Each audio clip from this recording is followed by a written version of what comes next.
মালদা বিধানসভা নির্বাচনের আগে রাজনৈতিক উত্তাপ বাড়ালো বিজেপির বিদায়ী বিধায়ক তথা প্রার্থী গোপাল চন্দ্র সাহাকে ঘিরে ওঠা বিতর্ক।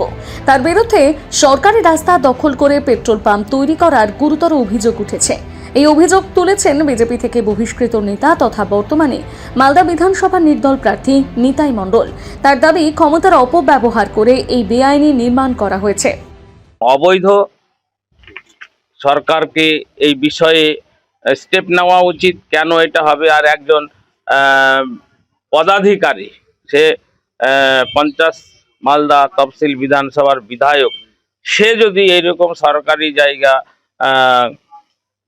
দখল করে যদি পেট্রোল পাম্প বানায়, তাহলে সাধারণ মানুষ তো বানাতেই পারে। তো যার প্রতি বিশ্বাস ভরসা করে মানুষ তাকে পদে বসিয়েছে, সেই যদি মানে অত্যাচারী হয় বা মানুষের জমি দখলকারী হয়, তাহলে তো বলার কিছু নাই। এটার আমি এই বিষয়ে আমি ধিক্কার জানাই এবং জোরালো প্রতিবাদ জানাই। এর একটা প্রতিবাদ হওয়া উচিত এবং ওর পেট্রোল পাম্পটাকে সিল করে দেওয়া উচিত। যদিও সমস্ত অভিযোগ উড়িয়ে দিয়েছেন গোপাল চন্দ্র সাহা। তার বক্তব্য, নির্বাচনকে সামনে রেখে ইচ্ছাকৃতভাবে মিথ্যে অভিযোগ তুলে রাজনৈতিক পরিবেশ উত্তপ্ত করার চেষ্টা করা হচ্ছে। এই সমস্ত ফেক কথা। একটা যখন পেট্রোল পাম্প হয়, ওটা খাটের নিচে হয় না।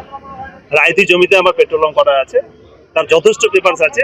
ল্যান্ড কনভার্সন থেকে রায়তি জমি আমার সম্পত্তি, হ্যাঁ, সেই সম্পত্তিতে ব্যবসা মানুষ করছে। আমি তো ব্যবসায়ী লোক একজন, তো পেট্রোল পাম্প তো হাজার হাজার আছে। আমারও ওখানে একটা পেট্রোল পাম্প আছে।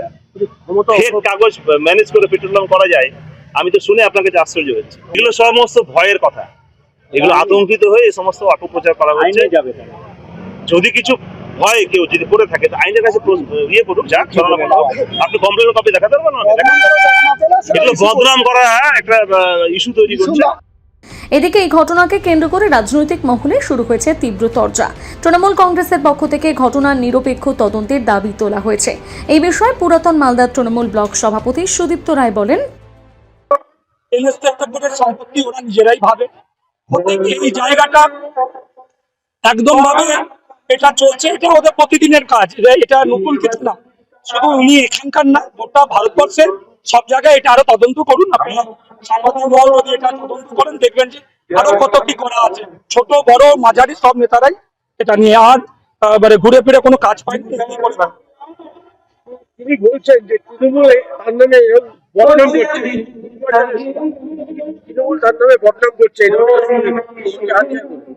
তৃণমূলের কোনো কাজকর্ম নেই তো। তৃণমূলের নেতাদের ভাবতে হয় মমতা বন্দ্যোপাধ্যায়ের 98টা যে প্রকল্প, তা মানুষ পাচ্ছে কি, সেটাকে আমরা পৌঁছিয়ে দেওয়ার জন্য মানুষ যারা বেনিফিশিয়ারি আছেন, যারা আমাদের এখানকার নাগরিক, তারা পাচ্ছে কিনা সেটা দেখবো না এগুলো নোংরা কাজ করে বেড়াবো। অন্যদিকে পুরাতন মালদা ব্লকের 8 মাইল এলাকার বাসিন্দাও ক্ষোভে ফুঁসছেন। তাদের অভিযোগ, দুটি গ্রামের সংযোগকারী গুরুত্বপূর্ণ রাস্তা দখল করে ওই পেট্রোল পাম্প তৈরি করা হয়েছে। ফলে প্রতিদিন যাতায়াতে চরম ভোগান্তির শিকার হতে হচ্ছে স্থানীয় মানুষদের।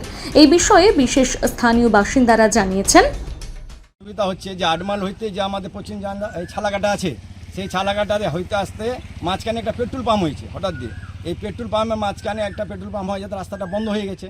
তো বন্ধ হয়ে গেছে, এই রাস্তাটা বন্ধ করেছে আপনাদের এমএলএ, আমাদের গোপাল চন্দ্র সাহা, বিজেপির এমএলএ। এখন রাস্তাটা বন্ধ আছে আপাতত, এখন চলাচল করতে অসুবিধা হচ্ছে এবং টোটাল মোরান মাটি হয়ে আছে, এখনও কোনো পাকা রাস্তা হয়নি 30 বছর ধরে। এখানে এটা সরকারি রাস্তা, একদম পুরো নকশা ম্যাপে আছে, দেখতে পাবেন আপনারাও, জনগণেরও দেখতে পাবে, পাবলিকেরও দেখতে পাচ্ছে। সেই রাস্তার উপর আপনি পাম্প দেওয়ার পরে একদম পুরো একদম চলাচল বন্ধ করে দিয়ে এখন প্রচুর সমস্যায় পড়ে গেছে পাড়ার লোক, এই পাড়ার লোক ওই পাড়ার লোক। মালদা থেকে পরিতোষ সরকারের প্রতিবেদন, নিউজ টুডে।